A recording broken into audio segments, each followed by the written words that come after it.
All right, and we are live. Welcome to the Turaco Creative Cast. My name is Frank, and we have a special guest today, Joshua Kemble. But before we get to him, let's go through the routine, talk a little bit about ourselves. So you can find me on. Let me get my. You can find me here on my link tree. There, you can find my YouTube channel. You can find my Instagram. I think my Twitter's up there. I don't really use that much, but you can mostly find me on YouTube and Instagram. And also, if you want to support the show and support me as an artist, you can drop some money at my Ko-fi account. And I do send out PDF comics to everyone who donates. Right now, I'm doing a special Captain Goggles and Mask Woman digital bundle. You get a PDF mini comic. You get 2 coloring pages and 2 paper crafts. So if that's something you're interested in, there's a link right there in the description. Nice. And my co-host, as always, is Anna Raub. Hey, and I have to say those are some pretty cool paper crafts. Which I have one here. You should show it. I want to see. Woman. Oh, nice. Paper craft. No way. Cool. That's awesome. Yeah. That's cool. So it's like a template where you can fold it out and like make a craft. Yeah. That's awesome. That's really cool. Mm-hmm. Yeah, you can fold it out and print it out and cut it out. So. Anna, you want to tell us a little bit about yourself? I am Rob, the mask woman, the Anna, the YouTube live streamer. I can be found online at everywhere on that link tree, but Anna Raub on YouTube, Anna Raub Arts on Instagram. That's pretty much where I'm hanging around right now. Awesome. And we have our go ahead. Welcome to the show. Yeah. Anna also has a mask template that she sells on Gumroad, and there's a link to that in the description also. Oh, sweet. That's cool. So, and would that be for the very mask that you're wearing, the template? Is that for another mask that I have that has the things on the top? Oh, cool. Okay. That's awesome. It's the one that it's kind of like the one that Mask Woman wears. So. Oh, sweet. I love it. That's great. I like paper crafts a lot because like one of my favorite cartoonists is Chris Ware, and it's weird. And he did this comic called Jimmy Corrigan, the smartest kid on earth, where it's like 10 pages in, like something probably further than 10 pages because it's like 800 pages or something. But like there's a point where it actually starts having paper craft in it. Oh. And then he uses that as like part of the narrative. It's like pretty brilliant. So it's like cut out your own robot. But the cool thing is there are people who've actually bought 2 copies of Jimmy Corrigan and then posted the papercraft actually built online. It all works. But it's cool. It's like villages and stuff like that. Anyhow, so yeah, I love papercraft. Very cool. Mm-hmm. All right. And Josh, you can introduce yourself. Oh yeah. Okay. So I'm Joshua Kemble. I am I've been a professional illustrator and graphic designer for over 15 years. I'm so used to saying 15 years that by now it's probably further than 15 years. So I've been doing that professionally for that long. And then I am an art director. I've been an art director for about 6. And then when I'm not art directing or designing or creating art for clients and stuff like that, I moonlight as a cartoonist. And I met a little bit of success with my early comics. So I got back in like 2005, so long ago, I got this thing called the Zarek grant for like my first comic, Numb. And then I have finally managed to finish my graphic novel 2 Stories, which is a graphic memoir that grapples with questions of faith, mental illness, depravity, and ultimately redemption in a fallen world.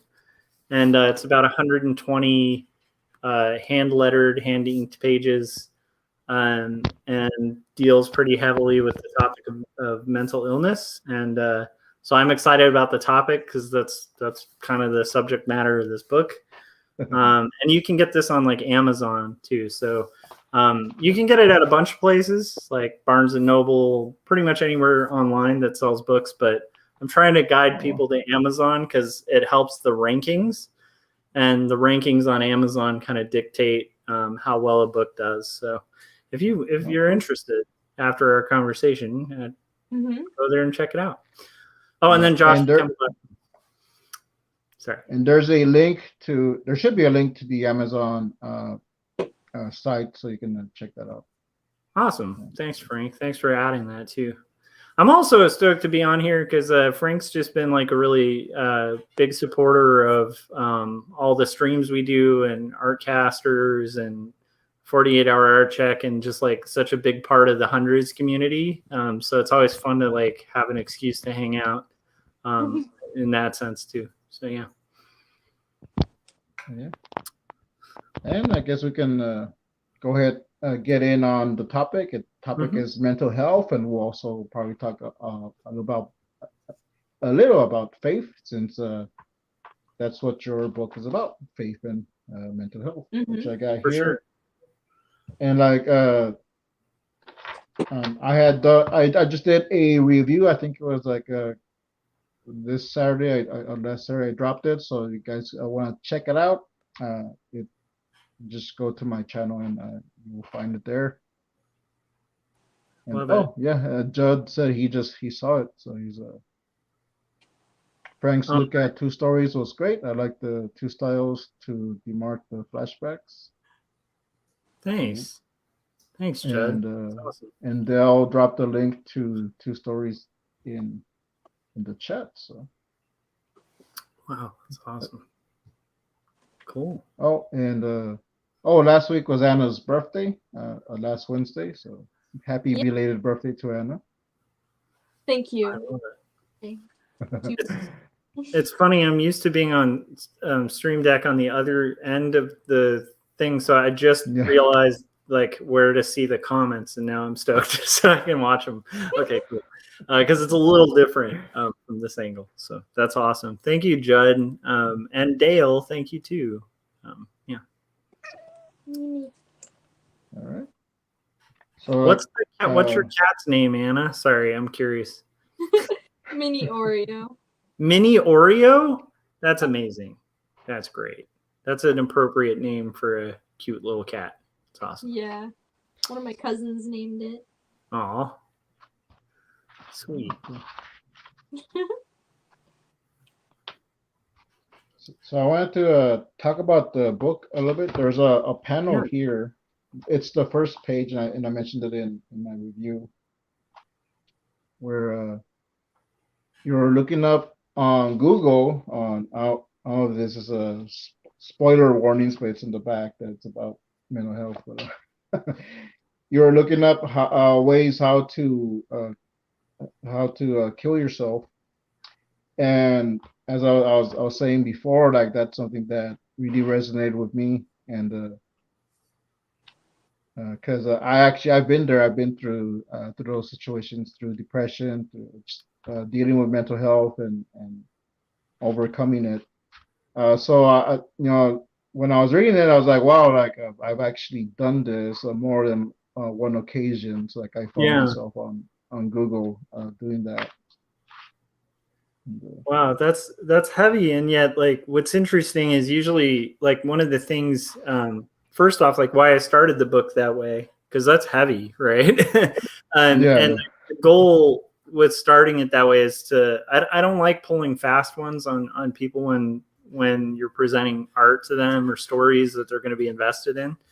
So it's a way to kind of establish the stakes of the story, but also let people know like this is going to be probably one of the heaviest topics of this book, and we're just going to hit it right on the head. So like if somebody's not interested in that conversation, like they can go elsewhere, but I'm glad what you shared really openly I'm not glad that you've experienced that, but I'm glad you shared it openly, because I think one of the frustrating things about going through that sort of thing is and this goes across the board to like people I've talked to who struggle with different mental illnesses, whether it's situational or it's just like, conditional, where it's like a taboo topic that people don't like talking about.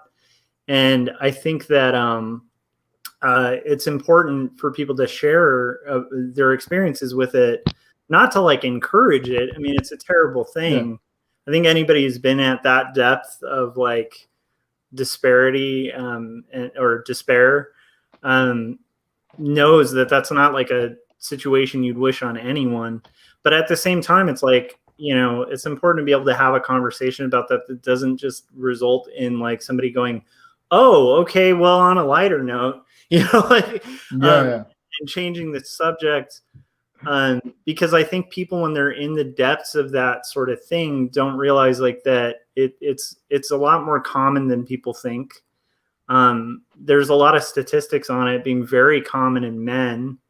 And it's common with women as well, but like the statistics on it with men are like on the effectiveness of it is pretty high. And so it's something that I think is important to talk about because of the fact that stigmatizing something can really make people who are going through it like feel really alone and isolated. And I think it's an important topic because I think it's important for people to know like they're not alone, and that that they're not necessarily crazy. And I think that's a really important thing. And also that there's hope, right? So that's kind of the reason for kind of starting on a heavy note like that.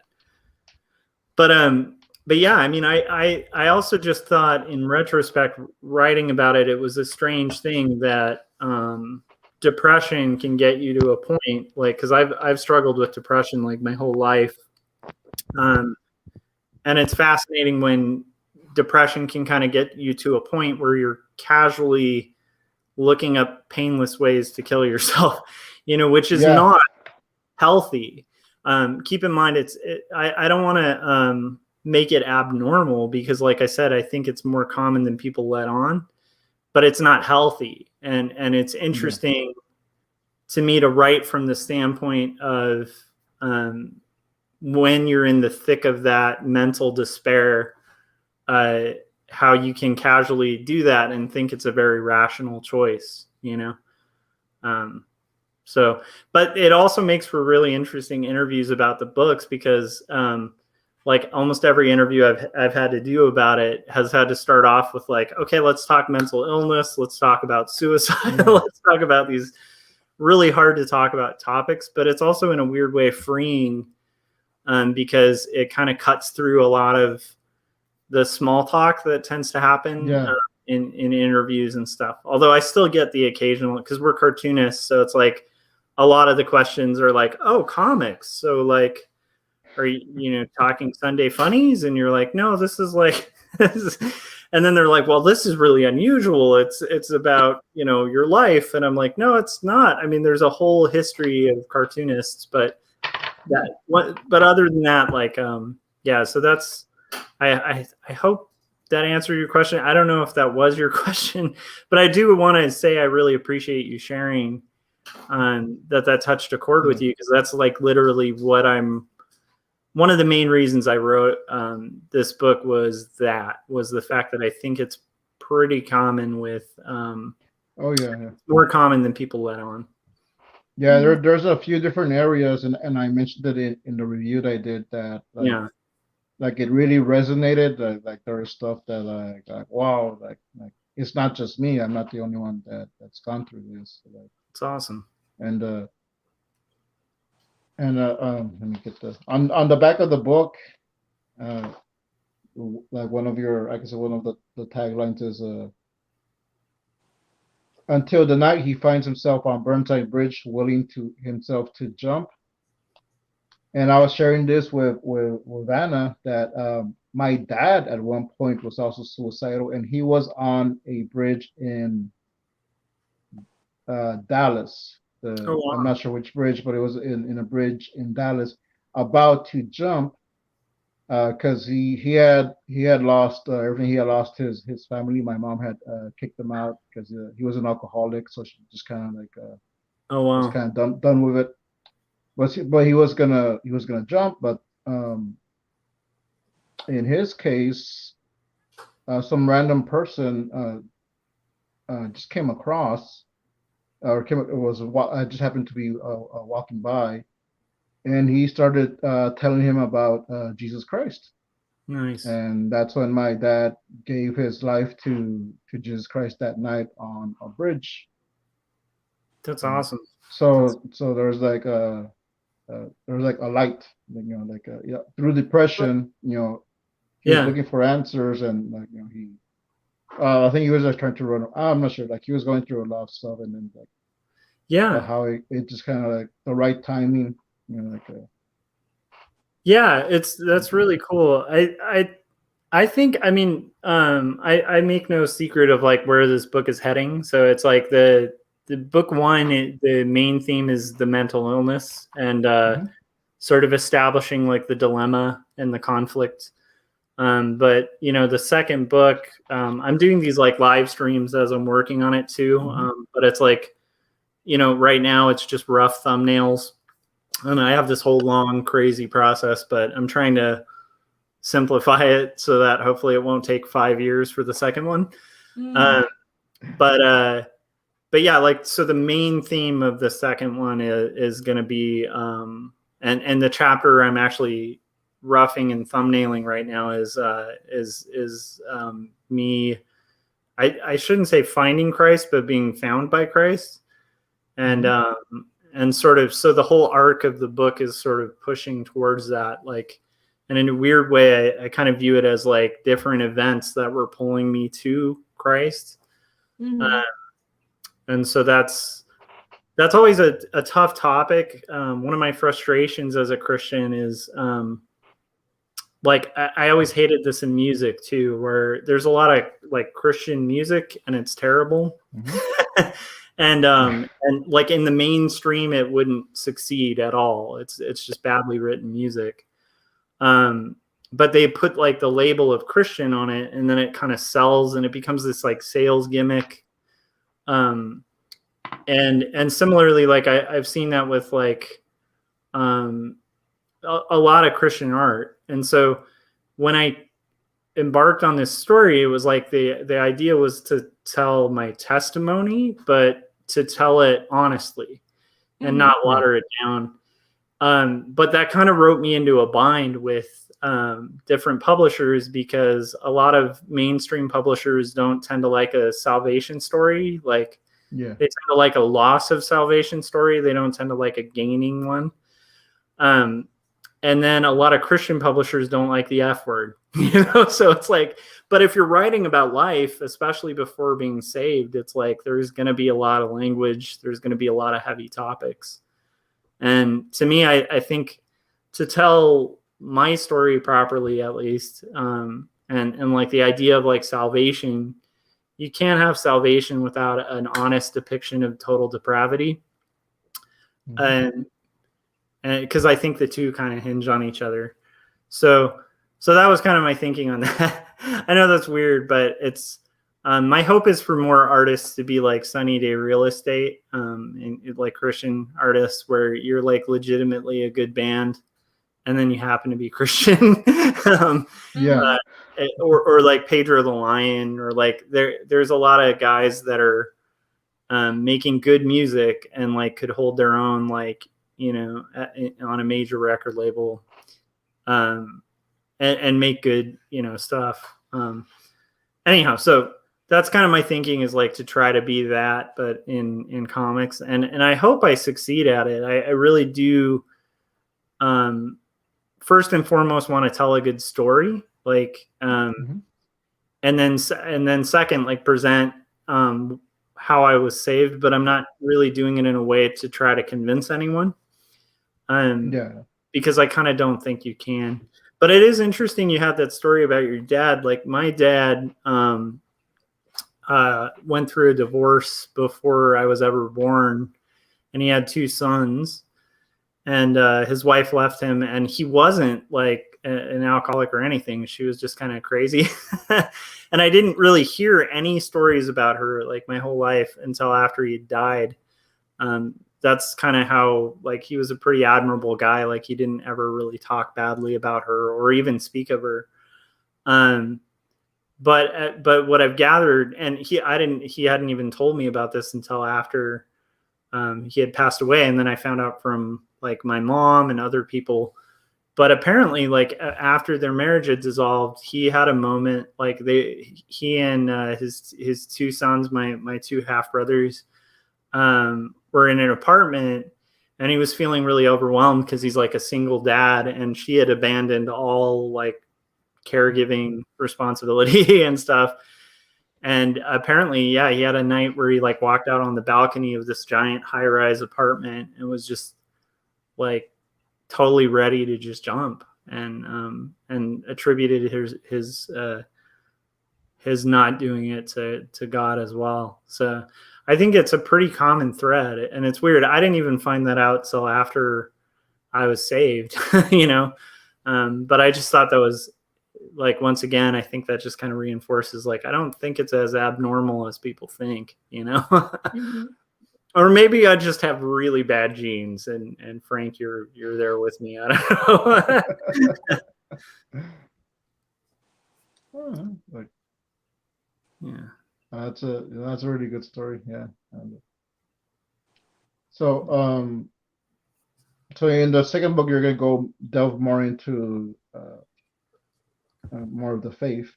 Mm-hmm. So I don't know if I should ask this question because it might be spoiler territory. I don't mind.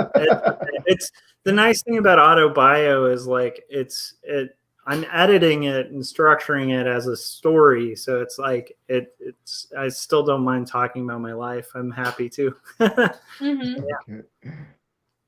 All right. So how has your faith played a part in overcoming mental health? So it's been a huge thing, because I think that so I was a really adamant atheist. I had grown up in the church. I grew up in what I call like the Christian industrial complex, which is kind of like that bad Christian music thing I was talking about a little bit, Okay. where there's a lot of like indoctrination, and honestly, like, a lot of just false doctrine that was taught as like biblical. Okay. And then also just like the standard kind of, you know, you hear the children's book version. I remember this is one of the big ones for me when I remember as when I was an atheist used to bug me, was things like the Tower of Babel, where it's like you hear that story as a kid and you're like, oh, that's cool. They built a tower, God knocked it down. And then you read it as an adult and you're like, holy crap. Like, it's like these people are building a tower, and it sounds like they're just doing it to be united and kind of express their unity. At the time that I read it, I read it a little differently now, but and then God just gets mad at people being unified and scatters them and knocks down the tower and like gives them all different languages. It just seemed like as an older adult, like reading through the Bible, and this is like now like decades ago, well, a decade or so ago, but like I did spend a good like 15 or 16 years as a pretty adamant atheist.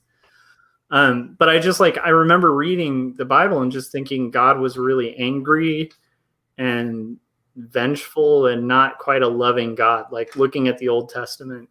Yeah. And then I started learning things that were counter to what I learned in school. Like, there were a lot of Christian school takedowns of like evolution that collapsed pretty quickly after like reading science. And you're like, oh, well, that was made up. Like, they actually made up propaganda to make me believe, right? And so there was stuff like that got me jaded and kind of made me, and I shouldn't say made me, but I don't think I had a faith in the God of the Bible. I had a faith in like the God of like a giant Christian propaganda campaign that's tied really heavily to a political party.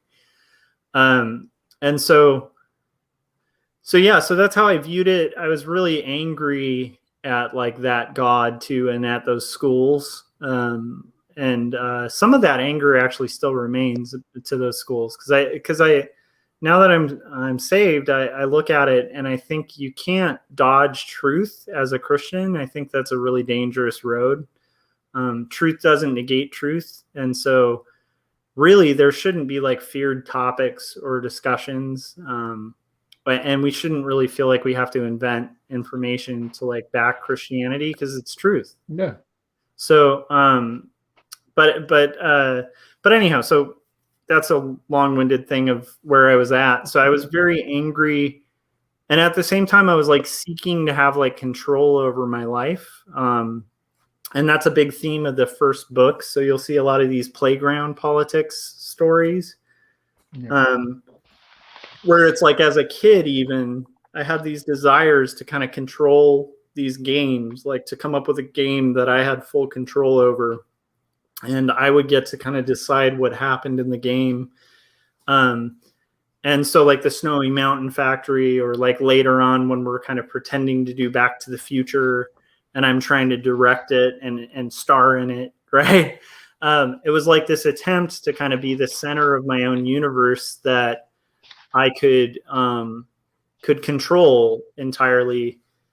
And similarly, like as an adult, the frustrations that I think led me, it's, even though I'm prone to depression, it's not like becoming a Christian did not solve all of my depression. It just gave a reason, which I think is really important. So anyhow, that's a side thing. But so I was constantly frustrated because as an atheist, I got really into pure existentialism. And so I thought that like there is no God. Like this is what I thought at the time. I thought there was no God, and that we kind of create our own reality as artists, right? Like, so as artists, we're making up for the lack of reason and purpose in life by creating these stories that have a structure and a reason and a purpose, because it's kind of like the existential fight against the absence of a God or whatever. And I was really convinced of that, but and I really thought like, well, we're born out of nothingness, we die, we go into nothingness, so what's so scary about death? Like we know what not existing was like. So going back to that's not so scary.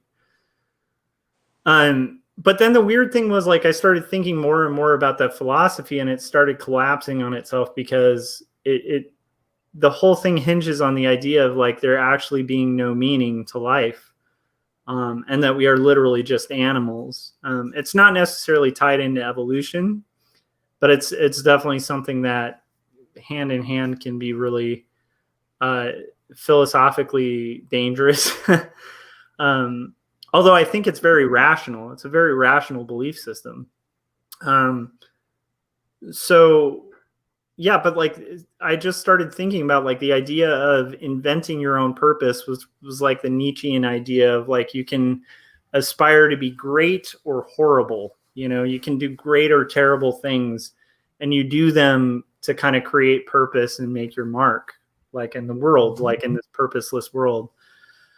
And I being a person who like is a skeptic, I just started kind of working that to its natural conclusion and going like, well, if there's no point, right, and we're all pretending that there's a point, and that's the point, like you just kind of make up your own point. Like, why would anyone choose to play this stupid game? It's like playing a board game like Monopoly. When you know the ending, like why would you, like if you know you're going to lose, like why would you play the game? Exactly.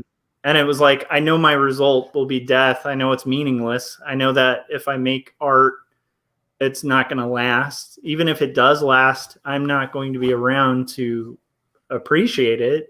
It's not like my spirit survives. So I just couldn't find a justification for existing.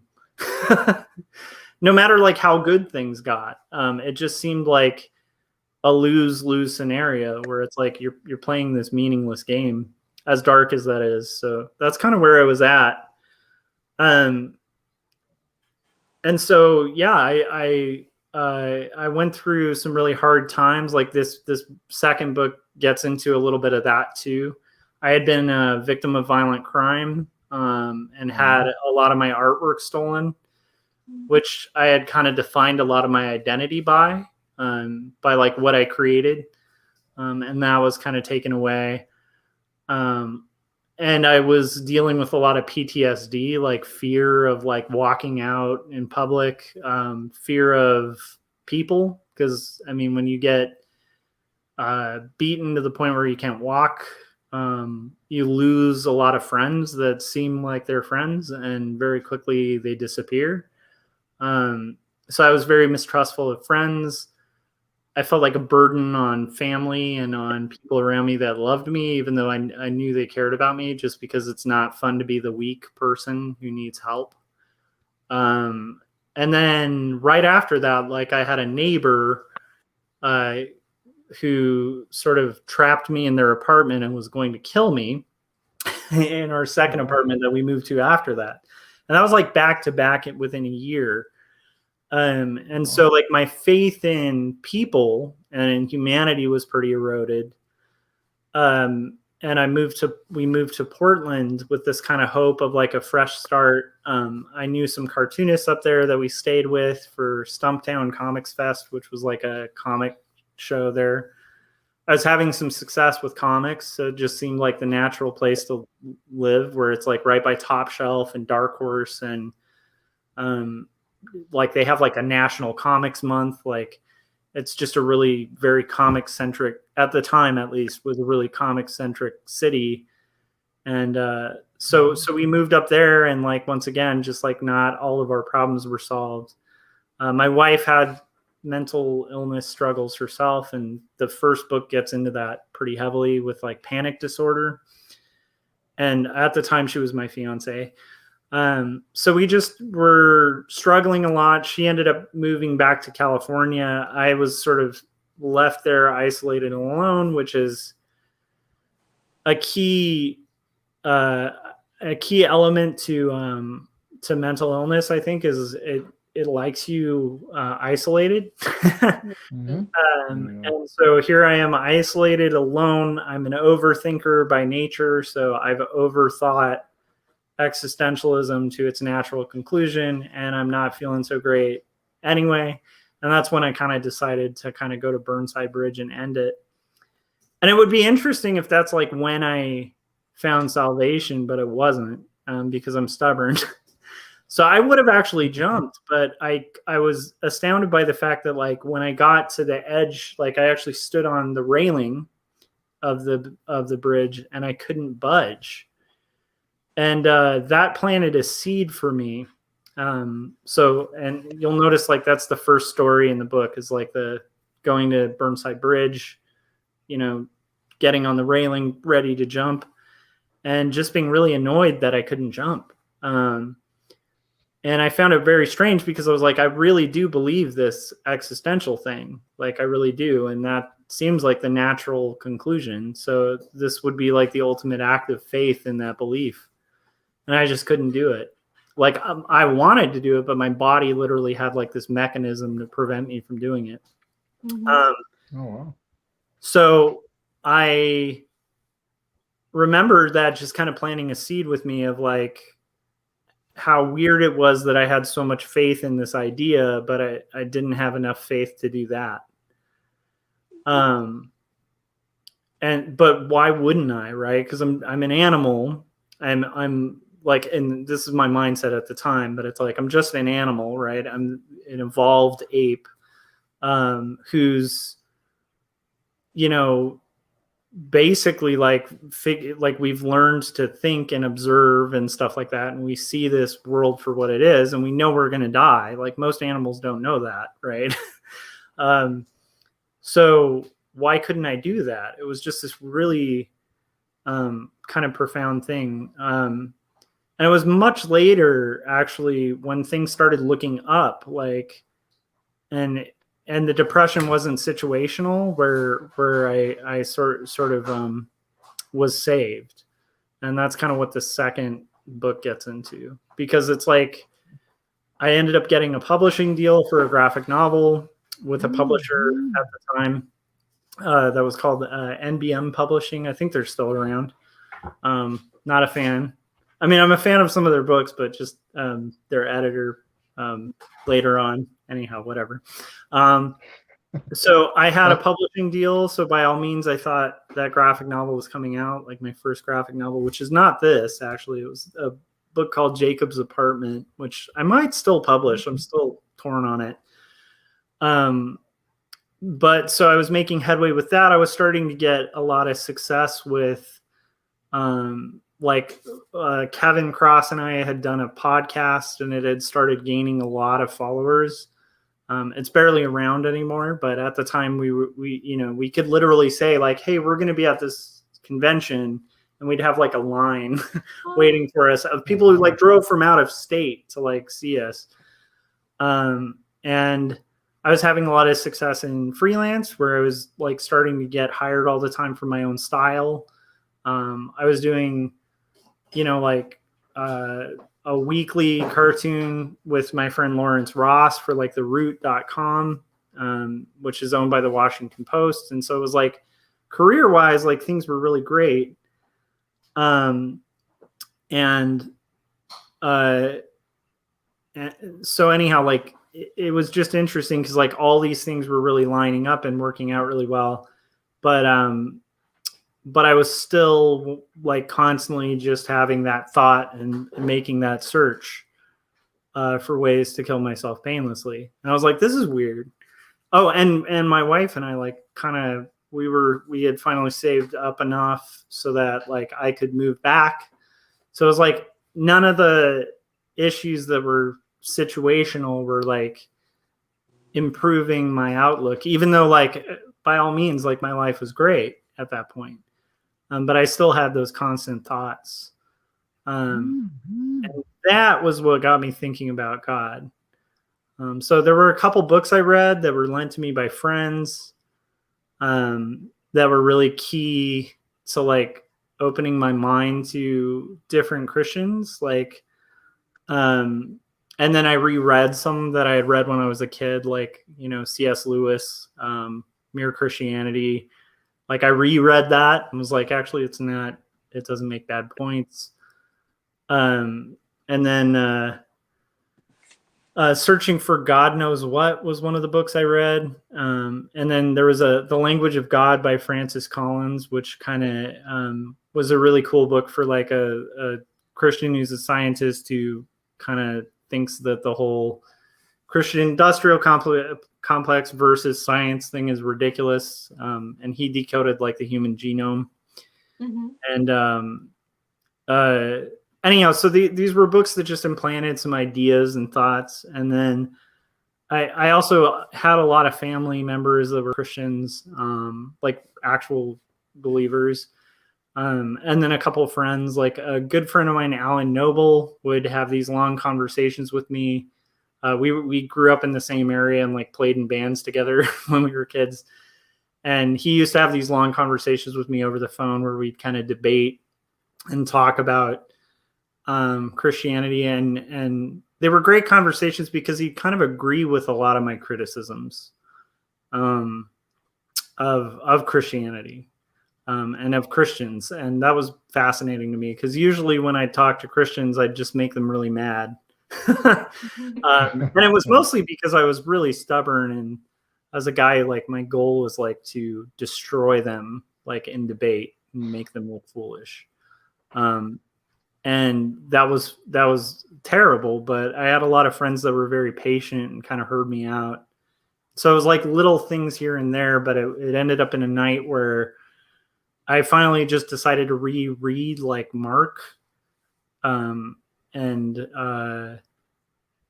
just kind of came across these verses like, come unto me, ye who are weary laden, and I will give you rest.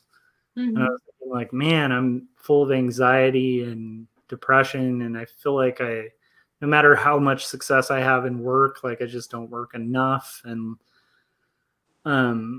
here's this God who's like saying like they want you to rest, like they don't want you to work and like tick off a bunch of boxes and follow some code to get there. And there were quite a few other like verses that kind of spoke to me, but I finally just got to the part where Christ actually talks about knocking on the door, and I took a gamble because I was like, well, I mean, I really do want to know truth. I do want to know answers. I don't particularly get, like, I can't even believe this stuff. It sounds like nonsense. Especially the God of the Old Testament. I just thought this is like a crazy, mythical, weird book written in the Middle East, you know? And I just was like, well, I'm going to take him up on it. Like, I'll just take him up on it. And like, I prayed and like, it was weird. Kind of a supernatural experience, like where I felt the Holy Spirit, which is weird because I grew up in a church that was very skeptical of that kind of thing. Like we weren't like the dance in the aisles, or like, you know, handling live snakes or anything. You know, it wasn't like a church that was like very heavy on the Holy Spirit. And although I did grow up like hearing weird stories, you know, where people would be like, I was saved by an angel in a car crash. And the skeptic in me was always like, so even when I'm describing this, like I can envision like somebody listening to it and thinking the same thing that I would have thought. But, you know, the skeptic in me was always like, well, that's an easy thing to claim after the fact. Like, I don't know. But I did feel what I felt was the Holy Spirit. And the next morning I woke up and reread a lot of the problematic chapters, like even the Tower of Babel. And there's a couple other ones that really disturb me. Like there's actually a good friend of mine, well, not a good friend, a Facebook friend of mine, Luke T. Harrington, has a book that he put out called Murder Bears. It's really good. It's called Murder Bears, Moonshine, and Mayhem. And it's just, he's a comedic writer, but he's also a Christian. And this pretty much compiles all the problematic verses and chapters of the Bible. It's, okay. But then it kind of explains it, but in a humorous way. So, but I was really stoked. He had me on his podcast to talk about my how I changed my mind from being a Christian to an atheist and then to a Christian. And I thought it was cool because like he had written this book that pretty much collected a lot of the things that I was bothered by, but he faces them very head on as a Christian, which I think is cool. But yeah, anyhow, I'm sorry, I'm rambling a long time, but that's good. You know, that's how I ended up saved. Like it was like the Holy Spirit, and the next morning, just like those verses weren't so problematic. And I didn't see this God in the Old Testament that was angry and vindictive, but a God that was patient and merciful. And yet I know, like, I know it's illogical. So it's like a weird thing where it's like, I know it's true, but I also know it's completely illogical. And I know I'm not going to argue someone into it, you know? So yeah, that's my faith part, I guess, to answer your question. Sorry. Thank you for sharing. No, to apologize. It was actually really gripping and I enjoyed listening to it. Oh, cool. Okay, good. Yeah. Anna, do you have any question for him? I thought it was interesting from what I've seen. I'm gonna have to pick up the book so that I can like flip through it on my own too. But from what Frank has showed me, I've seen that you switch from one art style to another to kind of between, I guess it's the different flashbacks that you're going on. And I think it'd be interesting if you elaborated on like how that influences the mood of the story and what led to that kind of design decision, because I think it's really interesting. Cool. Yeah. So like the first style is like this kind of rendered, let me see if I can find a good example. So it's like these rendered pages that are fairly like representational. Yeah. Cool. And it goes from like that to what I like to call like a wonky Mary Blair style. where it's like this. And so it's more influenced by like Sunday funnies. And when I first introduced the style, actually, I even used like an old E.C. Seeger trick where he'd do these like theater theater crafts where you'd like have like an animation that you could scroll a ring through. So in theory, speaking of paper craft earlier, you can cut these out and glue them together, and then you could see the change of expressions on the figure. Yeah, so like the reason for changing the styles is it deals with a lot of heavy subject matter, and I think it's nice when a story has like moments of quiet and like kind of relief. So like a good point is like, you know, like Hamlet, like Shakespeare always did that with his tragedies too, where you'd have it be like this really dire, crazy story that's dealing with like, you know, what's the purpose in life, and like has these really heady questions, and then would have this comic relief by switching to like Rosencrantz and Guildenstern just goofing off and being kind of morons. And like, and it's funny, and it kind of lightens the mood, so you're kind of prepped and ready for the next bit. So that's one reason I wanted to change it.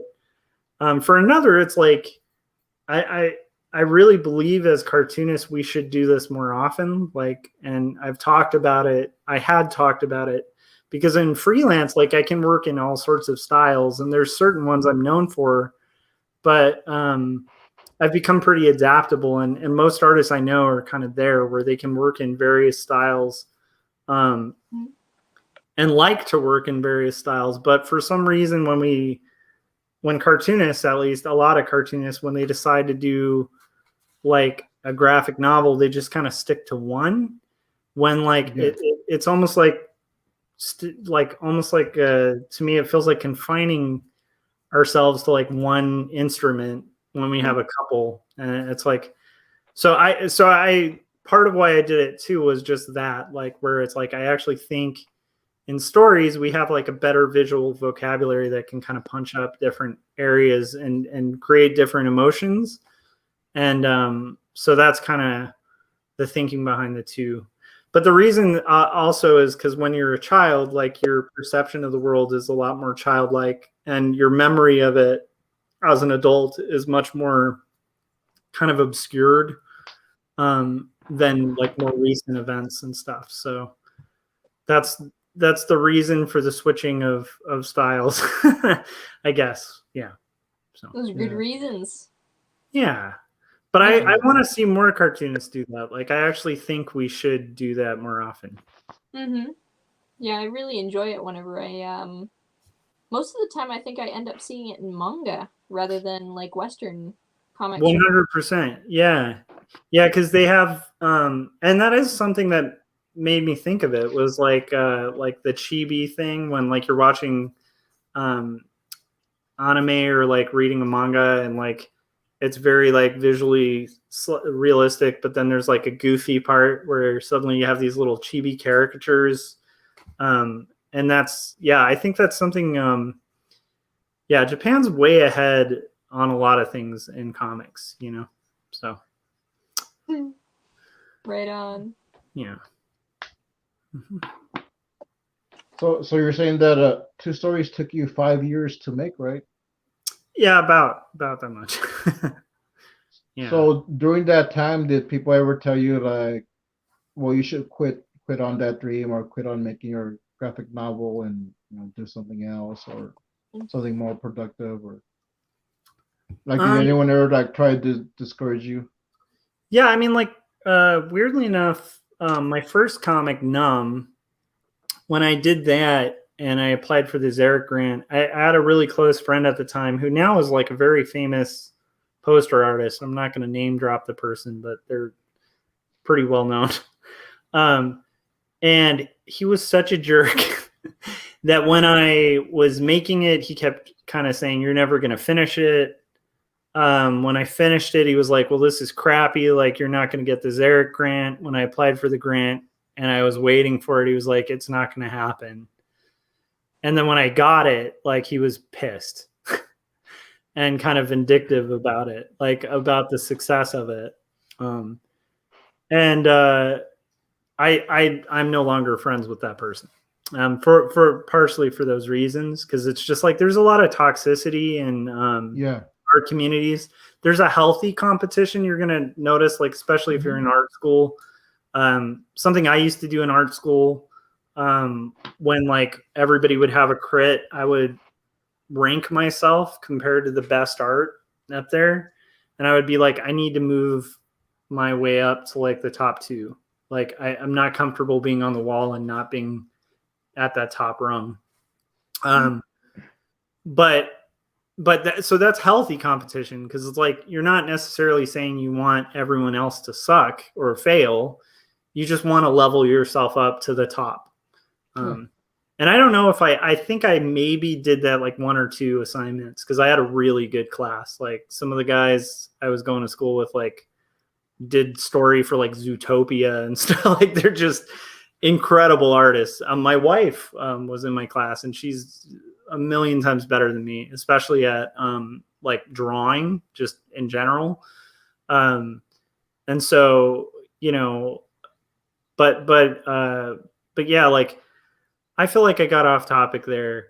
Yes, I did have people doubt, and then I had plenty of self-doubt along with it, where especially the graphic novel before this, I had a lot more self-doubt doing. And some of it was right. So it's a hard thing to balance. Like with this, I had less self-doubt because I learned a lot of lessons on the first one. The first one, I kept feeling like I have too many talking heads in this, because I was trying to do slice of life, and I did. And I'd kind of overcome it by being like, oh, well, that's self-doubt and stuff like that. Or I'd have really wonky anatomy in some panels, and I'd be like, well, that's self-doubt. And then in retrospect, I'm like, no, actually I was right. Like my anatomy was kind of wonky in some panels. And then the story had some holes. And I remember having these doubts, thinking like, maybe I should script these out before, because that one I was literally writing as I went. And then I think in retrospect, I needed to script it out. So it's like there's some things that are like were bad doubts, and in a weird way, it's like you kind of have to overcome doubt to do this stuff anyway. But some of it was like me internally telling me things I should have listened to. But I'm a guy who has to learn the hard way, you know. But yeah, like there's, you know, I've definitely had resistance for sure. Have you read War of Art, Frank? Actually, I have it here. Yeah, he has it. It's a good book. But he gets into, like, I think he really, Pressfield in that book just describes so perfectly kind of the thing you face when you start doing anything productive, like whether it's working out or making food or whatever good thing. Like you'll notice this too. Like I notice this if I need to work out, like right before sitting down to work out, that's when everything needs to happen, like from other people. That's when like suddenly I remember something really important that's not that I have to do. And so it's almost like this uncanny force trying to prevent you from doing the thing you feel like you're supposed to do. And I experience that every time I sit down to do a page, where it's like, but what's neat is it's less so now. And then the nice thing is also, luckily, I have very supportive family. Like my mom was an English teacher, so she really values art and stories. And my sisters were both English majors, so they actually helped me edit. So rather than be against it, they've like sacrificed a lot of time to like sit down and like take really extensive notes on my scripts and stuff. So very supportive. Like one of my sisters actually helped me with my press releases and stuff. And then like my wife is an illustrator and kids book artist, so that's helpful too. So like, even though the time invested in it, I think gets irritating to anyone, it's like she gets it. Like she actually gets why it's important, beyond just like making money or whatever. Because we're both artists and we both love books. So it's, but yeah, I've definitely had people in my life, especially when I was younger and starting to get into illustration and art, that like didn't get why I didn't want to hang out and party and why I wanted to do art and get better and get clients and build a business. And yeah, that's a tough thing. Do you experience that a lot? Like a lot of doubt, or people kind of? Yeah, I've experienced that before when I started to get back into art. Because I think it's common, like for most people, that as a kid you're into the art and then you kind of drop it and do other things. And so I did that. And I would come back to it. And I ended up dropping it again. And when I came back to it, it was this last time was 6 or 7 years ago. It was about right when my wife was about to leave me. So when she did, I just kind of like, well, part of it was just, okay, I'm just gonna forget that for a while and do some art. And around that time is actually when I found Christ again, because like you guys, as younger, I had been part of a church. I had found Christ, or Christ found me, but I left it because I wanted to do my own stuff. And so this time around, like I was kind of like I was done. But that's when Christ, God told me, like, you need to go to church. You know where to go. And around that time, I was like, okay, I'm gonna get back into my art. And even it's, they've come around now, but like I had some friends from church that were like, oh, you need to like put that away. That's for kids, because like and I did have that doubt, like, yeah, maybe it'll write. I got rid of like some art books that I had because they were like, oh, like this is for kids, or people will see this, they're gonna make fun of you and whatever. And then they're like, you know what, like, this is what I like to do, so I'm gonna keep doing it. And so now they're seeing it, because now I'm actually making comics, and people now ask me questions. People that used to mock me or used to tell me like, just whatever, give it up, or like, so what are you working on? Like, what's this about? And like, like, are you making money? Like, do you just do it? Like, no, yeah, like I made some money. Like, So it's just that process. Like, I mean, I could have quit and like, this is hard. Like, I'm gonna do other stuff, and but I just kept on doing it, and it's awesome. And I still, once in a while, I'll like what you said, like stuff about my anatomy. Like, that's not, my anatomy isn't that great, but I'll show it to people. Like, I'll show it to Anna. Like, what do you think? And she'll completely redesign the whole thing. And then I have to go back and. That's good though. That's the process, and the thing that's really important that you mentioned is you enjoy it, and it's like, I think like a good case in point is like a couple years ago. I think like about 4 years ago, I just realized like I miss playing music, and I used to play in bands all the time when I was like a teenager, and I live right near one of the guys I was in a band with. Like, we were like brothers for like the longest time. And we're literally like a couple streets away from each other. And we would keep meeting up. This is like pre-COVID, and talking about like the good old days when we play music, like, and how fun that was and how we'd love to play again, but we just don't have time. And finally we just like made a day where we're like, Tuesdays, we're playing rock and roll. I don't care. We're writing music with the objective of having fun, and maybe we play a couple shows at bars, like, and get free beer or something. And and it's been a lot of fun to reopen that door and just do it for fun. Like, there's no objective with it other than just kind of making it to make it.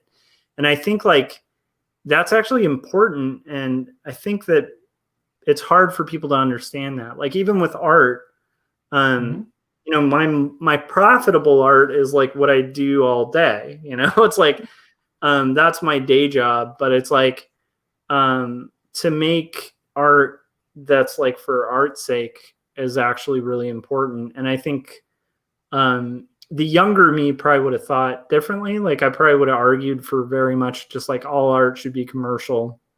But I actually think like there's something wrong with a society that's only based on commerce. And I can say like I'm probably the only person on my street who like art bought my house. And it's like my house isn't the biggest house on the street. I don't have the big camper. I don't really frankly care about the big camper. I have a neighbor who is like always out in front of his house, like polishing his camper. He has like one of those mega campers. And like that's kind of his thing. It's just like, and that probably makes him happy, but I'm not like wired like that. Like if I talk to someone like that, I find it really boring. And not in a negative way. Like he'd probably find me very boring, but it's just like, I don't find like just blind consumption of like, oh, I'm going to go on vacation to Mexico for a week. And then it's like, after that, what do you have to show for it? Well, I have some pictures and memories. It's like, I want to make stuff. Like that's kind of my thing. So it's a weird thing, but anyhow, I think that's really cool that you're pursuing what makes you happy, and like, and that's important. Because like we actually need to be fed in that way more. I think like I know plenty of people who aren't fed in that way and make decent money and not happy. So, you know. Yeah. And something I always say is make comics, not excuses. Which you can take out comics and just put like, you know, do something with your life, whatever you want to do, just like do it, cut out the excuses. And if there's something you feel you're put on this earth to do, you know, if you're not doing it, you might want to reconsider, you know, like, and find a way to at least do it, you know. Yeah, that's really well said, Frank. Yeah, and I had Dale here telling me to say the line. I was like, okay, hold on, Dale, give me a minute. We had a couple of comments here. I didn't get to them because it was a really good conversation. But let me show them now. So Judd Goswick was saying allegory is hard for kids, and every Sunday school I was ever in was led by well-meaning but ill-equipped teachers, and I think that is true. If you don't know, like I said, like if you don't study the subject well, or if you yourself don't understand it, and you know you're teaching kids, then they're probably not going to understand it. So and in regards to the book, Murders Bears, would that be the two she bears that protect the honor of the follicular challenge? Which I know that story well, so I tell people, don't make fun of me, or a bear will eat you. I love it. It's a good book. Luke's a good writer too. For anyone who's like a believer who's not necessarily like bought into like the far right version of Christianity, like there's a great website called christinpopculture.com. And actually that friend I was talking about, Alan, was like one of the co-founders of it, and they run a lot of really great articles and stuff. But Luke writes a lot of those articles. He's funny. He used to write for Cracked, and it's just a lot of fun to read. It's a fun read.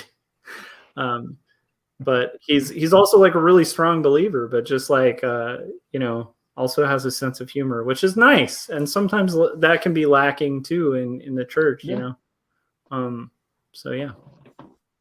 Oh yeah, like most people know me by my sense of humor. Sometimes even like too much, because I love your humor. Too much. I always know when it's your comment before even seeing your name, because I'm like, oh, that's Frank. It's like, it's great though. It's I think that's a joy for people, when, especially on a stream, when you're like midstream and Frank gets a comment in, it's like, it's good. Yeah. usually what like most of my mini comics are either a bit a slice of life with a mixture of fantasy, so like superheroes. Even Hmm. my superhero character Captain Courage, that is in a way slice of life because there's elements of my life that I've put into it, and I actually personify Captain Courage in real life. I have a suit and everything, so like it was like finding the balance, but also like kind of uh like there's like something I wanted to tell. It's something I wanted to do with that character. Like I did want to like it is faith based, so like I did want to like introduce Yeah, it to kids, but it not something that it's kind of like something that you would see, I guess, like on TV and kids or something like, hey, yeah, kids, I'm Captain Mhm. Courage. Like, not like something that's like, hey, kids, like, yeah, I wear the armor, it helps me fight evil, but also, and then just like a little bit more, a mixture of reality, faith, and not just kind of watered down Christianity. Because Mhm. Captain Courage doesn't have superpowers except his gauntlet has some time travel abilities, but it's limited. So I try to ground it as much I can in reality, but with a little bit of sci-fi elements. that's So awesome. like he's not fighting like you know evil monsters. He's fighting criminals or like real bad guys. Uh, so like I don't know. So I try to keep it like balanced, but also because I don't want to like kind of like be responsible for putting out something that's going to influence kids Yeah, and just kind of like totally warp them. yeah, for sure. And that's like I mean, luckily, like my book has like a warning that it's for 15 or older. I should have probably mentioned that at the top, but it's like, do not read this as a kid. Like, don't read two stories. If you're a kid, don't buy it. It's definitely for Oh like yeah, a little bit of an older age range. Um, yeah, it's a mature readers. yeah, but I think that's important to have, and that sounds fun. Um, and I think it's cool that you do the costume too. It's a good idea. It just sounds fun. Yeah, yeah. And I had people like, oh, like what does that do? Like do you make money? Like, yeah, I've actually made some money. Yeah, Just pushing it. A lot of it's just me just advertising it, just telling people like, hey, you're gonna support, you're gonna get some cool PDF comics, it's awesome. there. So Yeah, yeah, that's that's what the funny we thing do. about people who doubt artists. Like I said, they'll laugh until it's like the thing that, like I said, it's like art bought my house. So like if someone else wants to try that, good luck to them. If they want to talk crap on art, try to make that happen and see how that works out. It's I, hard. I, It's a hard hustle, but it's yeah. also like fun. And even at my most stressful day at work, I'm working with designers and illustrators, and I'm pushing a pen or a Wacom. I'm not like pushing bricks or like doing stock or anything like that. So Mm. I like, to me, Yeah. I think it's the best thing you can do. It's a lot of fun. Uh, I'm pushing an XP pen. That's what I use. It's awesome. And we've actually reached our limit. We actually went over the hour. Oh, nice. Was having too much of a good Uh, listening to you guys. Oh, yeah, like I didn't want to interrupt. Like it's a really good conversation. Uh, is there anything else like you want to ask Anna or anyone I was wants just to ask briefly? what you guys were concluding earlier and really how important it is in life to have something or have time set aside to just pursue something for fun. Just enjoy what you do Hmm. for a little bit mhm. or as much as you can. Yeah. Yeah, Responsibility. Oh yeah. yeah. That's That's good. perfect. Yeah, like I was saying, like most of my comics are like superheroes, so I want to kind of like get away from that briefly. So this mini comic that I'm working on right now, is a bit of a horror slasher, but it's a bloodless slasher, and I think there is some comedy in this, but it's not something that like, hey kids, you can check this out. Which I sent you the penciled pictures of the pencils on Discord in Oh, DM, so you can. okay, cool. Next time I stream, I'll have to pull them up. Yeah, I have it here. I was inking it a little bit. I love it. Nice. But it's I mean, I'll let you read it, but it's.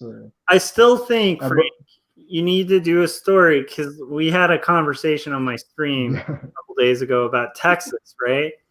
And like all the crazy stuff, like because there was another Texan, Mama Soto, in the chats as well, and it's like you guys were just talking about like the ways you survived like during that thing. And it's so fascinating. I'm like, being the slice of life guy where I'm like, I like telling memoir. I also want to try to get everyone to do memoir. And I'm like, I would love to read a little mini comic just saying like, this is what I did when all the power went down in Texas. And like, this is how I got through it. Because I just think that's fascinating. Like, like some of what you mentioned that. Yeah.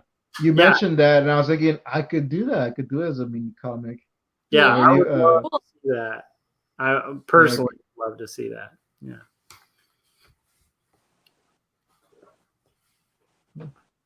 I had another thought, but I lost it really quickly. Oh no.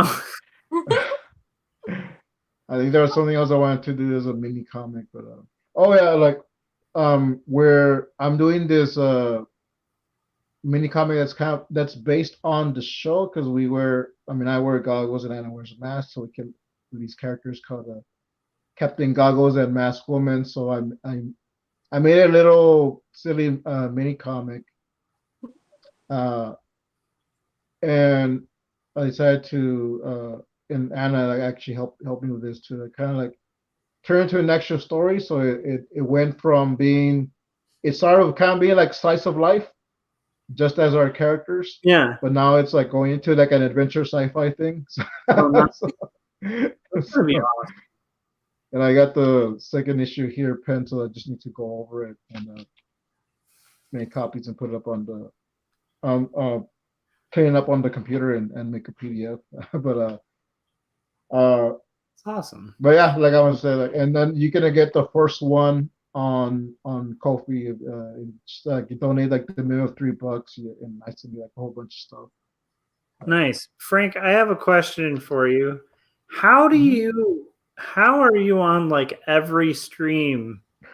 And like, it amazes me. Like you are all over the internet in our communities, and I'm just amazed by it. But I'm like, how do you do it? Do you have two of you?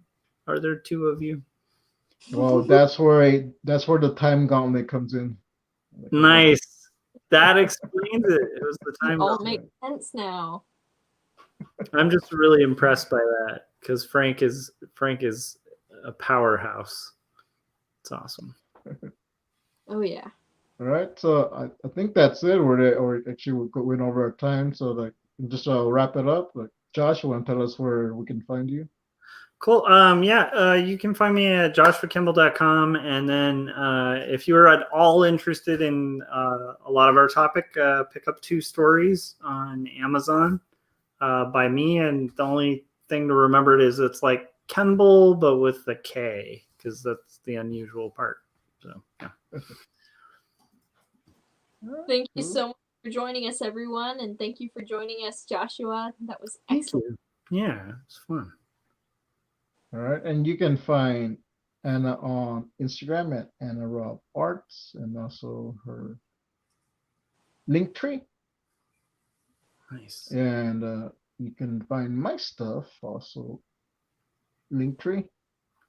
Oh, we have a TuracoCreativeCast Linktree where we have a store, so you can get mugs, you can get shirts, and you can get a T-shirt that says "Make comics, not excuses." So If you want to support the channel, you can either give on my coffee account or buy something on the Linktree. Anything having to do with the Turaco and Captain Goggles and Masked Woman, Anna and I do share that profit, so you'll be supporting two artists when you buy something. So. Go do it, guys. That's awesome. All right. Thanks to everyone who showed up in the chats. We'll catch you later. Also, I don't know, Josh, are you streaming later tonight? I might be, yeah. Praying about, might need to take a break for like 10 minutes, but, praying about 10 or 15. So you guys can feel free to join me on YouTube, Joshua Kemble. Yeah. Cool. All right. That was a lot of fun. It was nice to kind of finally virtually meet you as well, because I've met Frank. He was on the Artcast a while ago, and so it's nice to meet